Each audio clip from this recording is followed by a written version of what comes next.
Joining me right now with more on all of this in a Sunday Morning Futures exclusive is Arkansas Senator Tom Cotton. He sits on the Senate Intelligence Committee and Senate Armed Services Committee. Senator, thanks very much for joining me today. Thank you, Maria. It's good to be back on with you. I want to get your assessment of the meeting between Joe Biden and Xi Jinping and also on this propaganda war. Do you agree with that? Very much so, Maria. First off, there's a lot we still don't know about the summit. You outlined some of the initial obvious problems is that we gave concrete concessions to China, like lifting sanctions against entities and persons involved in genocide against religious and ethnic minorities in China. China only gave us promises. For instance, the promise to stop shipping precursor chemicals for deadly fentanyl to Mexico. That's probably about as valuable as Xi Jinping's promises to Joe Biden's old boss, Barack Obama, that China would stop cyber attacks or that they wouldn't put rockets and missiles on the islands they built in the South China Sea. I'm also worried about just the overall demeanor and attitude that Joe Biden had at that summit. It's one thing to meet with our communist adversaries. That's what we expect our leaders to do. I do that on occasion on trips around the world. It's another thing for Joe Biden to say that it was an honor and a pleasure to welcome a communist dictator like Xi Jinping to America. That's not the kind of thing Ronald Reagan would have said when he brought Mikhail Gorbachev to the White House. I also noted that you had John Kerry there, whose monomaniacal obsession is some fleeting climate change deal with China, but you didn't have representatives of the Department of Defense or our intelligence agencies at a high level. So I worry very much about the mood music that Joe Biden was trying to set at this summit and the signals that it'll send to Xi Jinping as he takes the measure of a man he may have to face off against sometime in the near future in a conflict over Taiwan. Yeah, now, so as for TikTok, yeah. I've long said that we should ban TikTok, and I think the last few weeks have shown why it's so urgent that we ban it. It's not just that it puts the data privacy and security of all Americans at risk, but now it's turned into a propaganda machine for Chinese communists. A good rule of thumb in these situations is that if we wouldn't have let communist Russia do it in the Cold War, we shouldn't let communist China do it now, because you've seen TikTok used to stoke these anti-Semitic pro-Hamas rallies. You even mention how TikTok boosted videos saying that Osama bin Laden had a point about attacking America on 9/11. Just imagine what TikTok would do if we ever came to blows with China over Taiwan. So if Congress passes a major aid bill next month for Ukraine and Israel and Taiwan to secure our border, we should also include a flat-out ban on TikTok in America as well. Well, is it not extraordinary that you're calling for a flat-out ban, as are so many governors, by the way, across the country, banning TikTok, certainly from their state governments of using it. But at the same time, Joe Biden and the Democrats want to use TikTok for their campaigning for the upcoming election. Yeah, Maria, it's not just that governors have banned it. Joe Biden has banned it. We passed legislation last year that banned TikTok on U.S. government devices.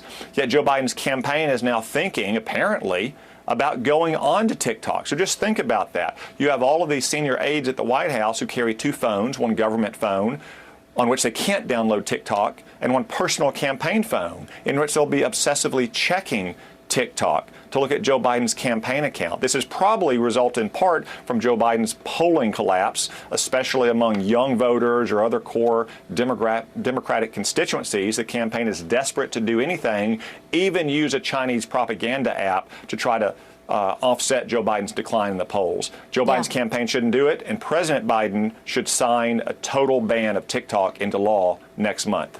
Yeah, I mean, the issues that you raise are so important in terms of that mood music, as you put it, around the Xi-Joe meeting. Nobody from the Defense Department sitting at that table, even as U.S. troops and our bases have been attacked 60 times just in the last few weeks. What should be the response here? Again, no issue around this brought up, even as China supports Iran and Russia.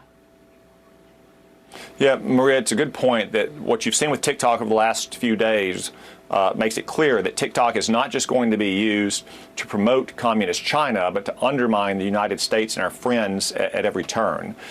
It's going to happen in Israel. It's happening here at home as well. And Iran has attacked American forces more than 60 times in just the last month. That makes probably more than 125 times since Joe Biden took office. But in the last month alone, more than 60 times. We've only hit back 3 times. We've only hit back against sites that are either empty or only has Iran's proxies, not, for instance, their Revolutionary Guard Corps shock troops. Obviously, this is doing nothing to scare or deter the Ayatollahs. It's only emboldening them because after every one of those 3 strikes, they've only hit back harder against our troops. We're going to have a mass casualty attack against the United States forces in the Middle East unless President Biden scares the Ayatollahs straight. And the only way to do that is to target what they hold most dear. For instance, when Ronald Reagan sank half of Iran's Navy in 1988 after they had struck a U.S. Navy vessel, or when Donald Trump killed their terrorist mastermind, Qasem Soleimani, in Iraq in 2020. Until we target Iran's own people and assets, the Ayatollahs will not be scared of killing Americans. Why is this president so soft on our adversaries, Senator?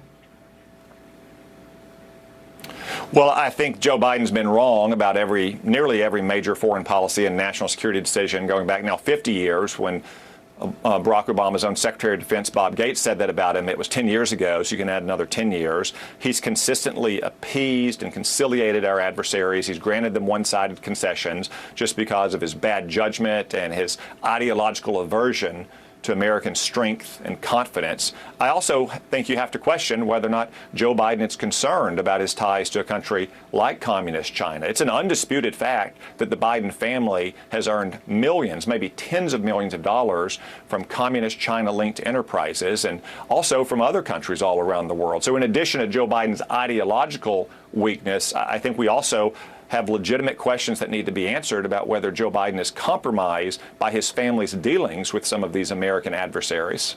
Yeah, which is why I ask the question often, what does Beijing have on Joe Biden? We have heard, obviously, from the House Oversight Committee, they are sending subpoenas out right now for Hunter Biden and family associates. How do they get away with accepting millions of dollars and setting up 20 shell companies to confuse how the money is moving, ultimately landing in Biden family accounts? How are they getting away with that while Joe Biden was vice president? Well, I think there wasn't much scrutiny, especially during the times in which the Congress was in Democratic hands. And I also think that many people just didn't believe that a sitting vice president could be so reckless. Now, of course, this doesn't just happen in the 8 years of his vice presidency. It happened in his decades in the U.S. Senate as well. And it wasn't just his son. The entire Biden family has been enriching itself on Joe Biden's public office for decades. If they did that when he was in the Senate and it was in the vice presidency, do we really think they would stop when he held the highest office in the land? I commend the House for this investigation. I hope that they get to answers sooner rather than later, because the American people deserve to know exactly what Joe Biden's family was doing when he was when he was vice president, and perhaps what they're still doing while he's president. Yeah, by the way, we don't know if it's still going on because we don't know who's buying Hunter Biden's art. Who's paying all the millions or the hundreds of thousands of dollars for this art from Hunter Biden? Is that one way that he could be continuing this influence peddling? Well, I think it's safe to say, Maria, if you've seen those pieces of art, it's not art connoisseurs with exquisite taste. So I think you raise a good question about who's paying millions of dollars for Hunter Biden's finger painting. And again, if his family and Joe Biden did it for decades in the Senate and for 8 years as vice president, do we really think they would stop when he got the most powerful office in the land? Senator, thank you. We're going to be watching your efforts to ban TikTok in the coming weeks. We appreciate your time this morning. Thank you, sir. Thank you, Maria. Happy Thanksgiving. And